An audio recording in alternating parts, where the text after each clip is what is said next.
वो सरकार तय करे कि 3 एकड़ पर्याप्त है या 4 एकड़ पर्याप्त है। तो वो जो उगाता है फसल, उस फसल वो अगर अच्छी फसल होती है तो उसकी क्या कीमत होगी, उस कीमत पे वो इंश्योर करे सरकार, जो आपकी स्टेट गवर्नमेंट है, राज्य सरकार, वो कहे कि साहब ये जो है 2 लाख की होगी ये फसल। अगर सूखा पड़ा, अगर बाढ़ आई, तो उसको उतना मुआवजा दिया जाए जो उसकी फसल की कीमत होनी थी, इंश्योरेंस। और अगर उसकी फसल अच्छी होती है तो जो इंश्योरेंस का पैसा है वो किसान सरकार को देगा। मेरा ख्याल है ये एक बड़ा प्रैक्टिकल सा तरीका है जो कि हो सकता है, या इसके इस राह पे विचार किया जा सकता है, क्योंकि ये कोई ऐसी नई समस्या नहीं है, हर साल होती है। आज तक हम 65 साल में कुछ नहीं कर पाए। हमारे पास इतना पानी है, इतना पानी है, नदियां, कितना पानी वेस्ट जाता है हमारा, हम उसको इस्तेमाल नहीं कर पा रहे।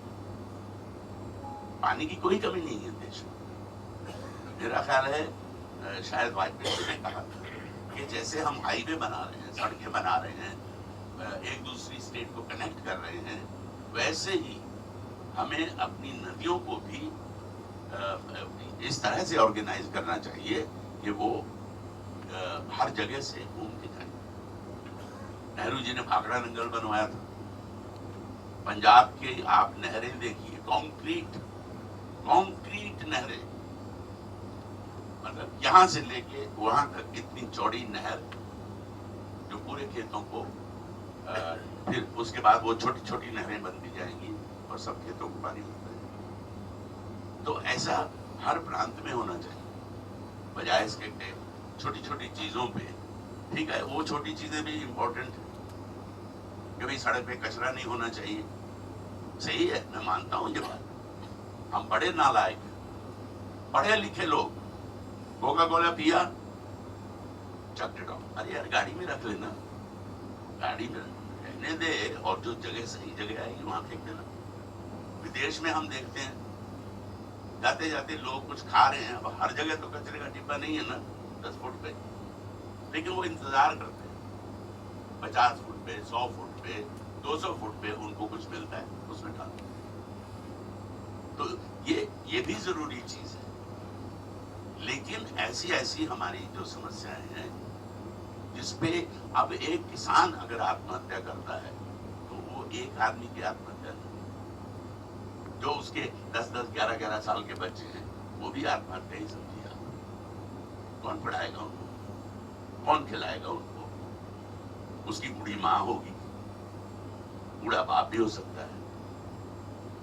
तो इस तरह की फिल्में बनना जरूरी है, और हम आपसे ये अपेक्षा रखते हैं, ये उम्मीद रखते हैं कि इस तरह की फिल्म को आप जो कुछ भी कर सकें, जिसकी जितनी कुव्वत है, जो आप इसके बारे में लिख सकें, जो आप इसके बारे में बोल सकें, वो आपका योगदान होगा। जैसे इनका मैं मानता हूँ बहुत बड़ा योगदान है। इस तरह की फिल्म पे पैसा लगाना बहुत रिस्की है।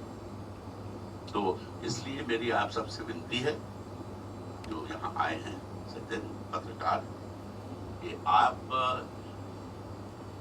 इस समस्या के बारे में, कि भाई इस समस्या से जुड़ी हुई, और हमारा एक सामाजिक दायित्व है, हमारी एक सामाजिक जिम्मेदारी है कि हम उन अपने भाइयों के बारे में सोचें जो हमारा पेट भरते हैं। मेरा बेटा इस शहर में पैदा हुआ, वो 15 साल का हो गया। मुझे सडनली ख्याल आया, मैंने कहा इससे तो गांव ही नहीं देखा है।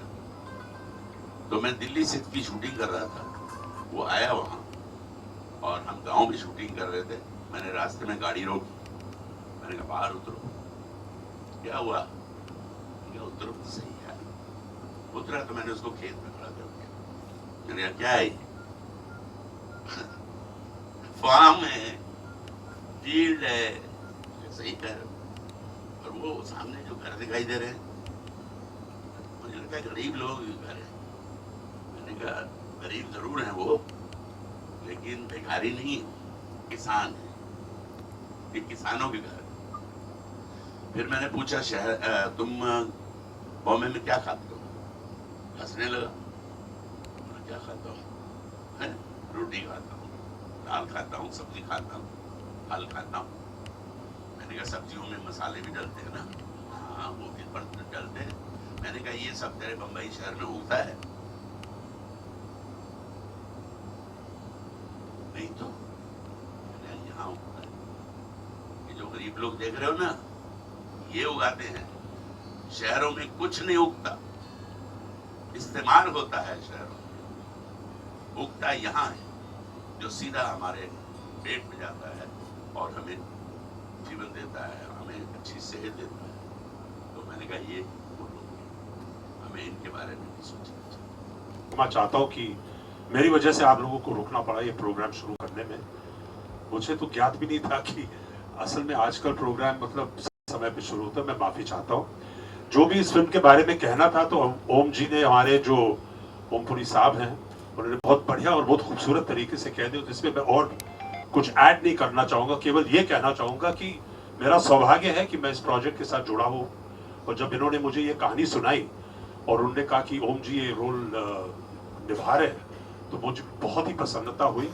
और मैं अभी भी कहूँगा कि जैसे ओम जी ने कहा, इस किस्म की कहानियाँ, इस किस्म की जो सब्जेक्ट्स हैं वो बहुत कठिन होती हैं बॉक्स ऑफिस में। और आप लोग पत्रकार हैं और आप लोग वेल विशर्स हैं, ये बात फैलाइए जैसे ओम जी ने कहा था। और हमें बहुत बहुत हम आपके मैं आभार व्यक्त करता हूँ कि आप सब आए हैं यहाँ पर, और मेहरबानी करके इस प्रोजेक्ट को आप सपोर्ट कीजिएगा।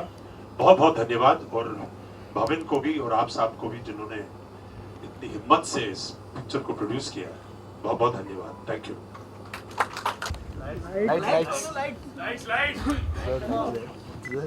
जवान जय किसान।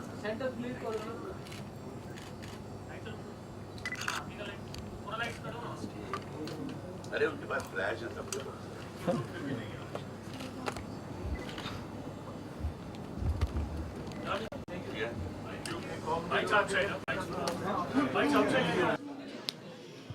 इसमें मेरा किरदार जो है, पहले तो आप सब दर्शकों को नमस्कार करना चाहूँगा। मेरा शुभ नाम है दलीप ताहिल और बहुत खुशी हुई है कि आपके सामने हूँ मैं। मेरा किरदार इसमें एक कैरेक्टर का है जिसको सबसे ज़्यादा नुकसान होगा यदि ये किसानों की ज़मीन पर फैक्ट्री नहीं बने, तो उनको सबसे ज़्यादा नुकसान होगा। और इसमें पूरे मिले हुए हैं सरकार के साथ और जैसे दिखाए मिनिस्टर्स के साथ, जो करप्शन का नेक्सस है उसमें इनका बहुत अहम भाग है। तो वो मेरा कैरेक्टर है।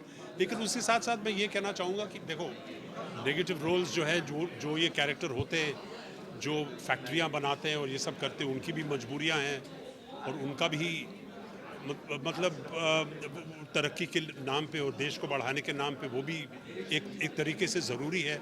लेकिन ये कभी नहीं भूलना चाहिए कि जो किसानों की समस्या है, जो आत्महत्या हो रहे हैं, जो किसानों को, जो हिंदुस्तान एक एग्रीकल्चरल कंट्री है और हमने जो अपने किसानों को मतलब निगलेक्ट किया है, मेरे ख्याल से इस फिल्म के ज़रिए ये जो मुद्दा है ये बहुत बहुत अहम है। और ये हम दिखाना चाह रहे हैं कि ये किसानों की जो हालात है किसानों की, उस पर ज़रा ध्यान देना चाहिए। और हमें ये अवेयरनेस होनी चाहिए कि हमारे देश में क्या हो रहा है। तो मेरा सौभाग्य है कि मैं इस चलचित्र के साथ मैं जुड़ा हूँ और मैं प्रोड्यूसर और डायरेक्टर और सबको दाद देता हूँ। एक तो मेरा सौभाग्य ये भी है कि मैं ओमपुरी साहब के साथ काम कर रहा हूँ, तो मेरे लिए बहुत खुशी की बात है। और जब मुझे बताया गया कि ओम जी कर रहे हो, तो मैं कुछ भी रोल कर दूंगा, नेगेटिव रोल क्यों ना सही। तो क्या है कि मैं इनको दाद देता हूँ, प्रोड्यूसर को और डायरेक्टर को भी, कि इन्होंने ऐसा इस किस्म का जो सब्जेक्ट है इसे बनाया है, इस पे पैसे खर्चे किए हैं और इतने अच्छे कलाकार जैसे ओम जी हैं उनको बुलाया यहाँ पर काम करने के लिए। तो मैं चाहता हूँ और मेरी इच्छा और मेरी उम्मीद है कि आप सब ये पिक्चर देखेंगे और आप सब इसके बारे में सोचेंगे भी कि किसानों के साथ इस देश में क्या क्या बीत रही है, क्या क्या उनकी समस्याएं क्या हैं, और हमें सब मिलकर उनकी मदद करनी चाहिए। बहुत ये प्रोजेक्ट मराठवाड़ा जो है वो किसानों की जो आत्महत्या वो कर रहे हैं पूरे देश में, उनकी इस समस्या के बारे में जो कि बहुत सालों से चल रही है, और ये बहुत ही गंभीर समस्या है और इस पे बहुत गहरा चिंतन होने की आवश्यकता है। और इसमें मेरा किरदार है किसान का, जो जिसके बेटे ने आत्महत्या की है और वो भी आत्महत्या करने के कगार पे है, लेकिन उसके पहले वो लड़ता है, संघर्ष करता है, दरवाजे खटखटाता है, सरकार का दरवाज़ा भी खटखटाता है और चीफ मिनिस्टर के घर के आगे अपने ऊपर केरोसिन डाल लेता है, फिर उसको पकड़ लिया जाता है। तो बहरहाल ये एक बेसिकली एक ऐसे पीड़ित किसान की भूमिका है जो हम सबका सताया हुआ, सरकार का सताया हुआ, ऊपर वाले का सताया हुआ, कभी बाढ़ आ जाती है, कभी सूखा पड़ जाता है और पेट हमारा वही भरता है, किसान। किसान हमारे जीवन का आधार है।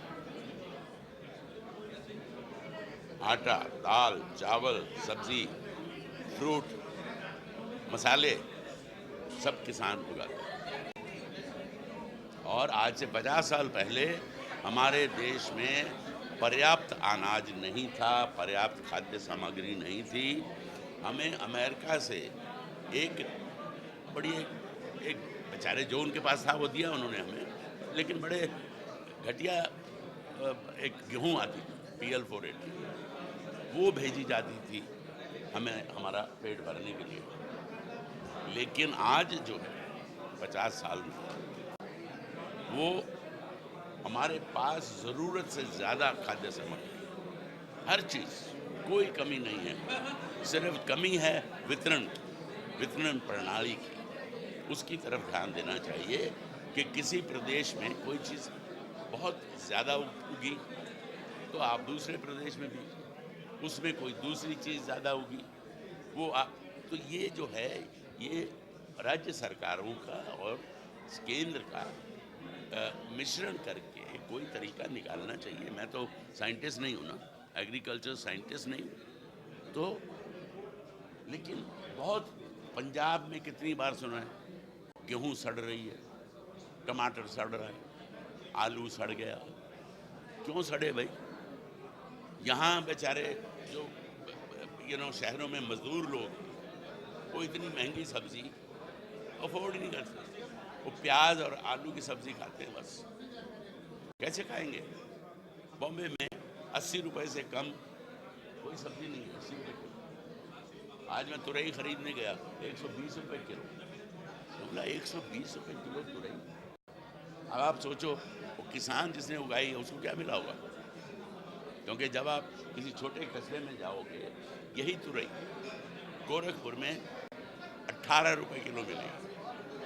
तो अगर गोरखपुर भी जो कि बड़ा शहर है 18 रुपये किलो मिल रही है, तो किसान को क्या मिला? अगर हमें 18 में मिल रही है तो जिसने उससे खरीदी है उसने तो ज़ाहिर है कम में खरीदी होगी, तो उससे तो 10-11 रुपये में खरीदी होगी, तो उसको कितना कम मिल रहा है? ये जो है ना, ये नहीं होना चाहिए। ये है मेरा मतलब कहने का, वितरण प्रणाली जो है उसमें बहुत बड़ा सुधार की जरूरत है। और ये जो समस्या है इसको वॉर फुटिंग्स पे लेना चाहिए, वॉर फुटिंग्स। मतलब अगर आज भगवान ना करे चाइना हम पे हमला कर दे तो हम ये सोच अरे यार क्या इसका क्या, कुछ नहीं। आपके हाथ में डंडा है, आप डंडा उठाओगे, बंदूक है बंदूक उठाओगे, चाकू है चाकू उठाओगे और चल दोगे। अरे भैया तुम चलो पहुंचो पहले सरहद पे, जूते हम भिजवाते हैं, ये होगा ना। तो ऐसे ही इन बेचारे किसानों के बारे में सोचो। वो धरती पुत्र है, हमारे पुराणों में कहा।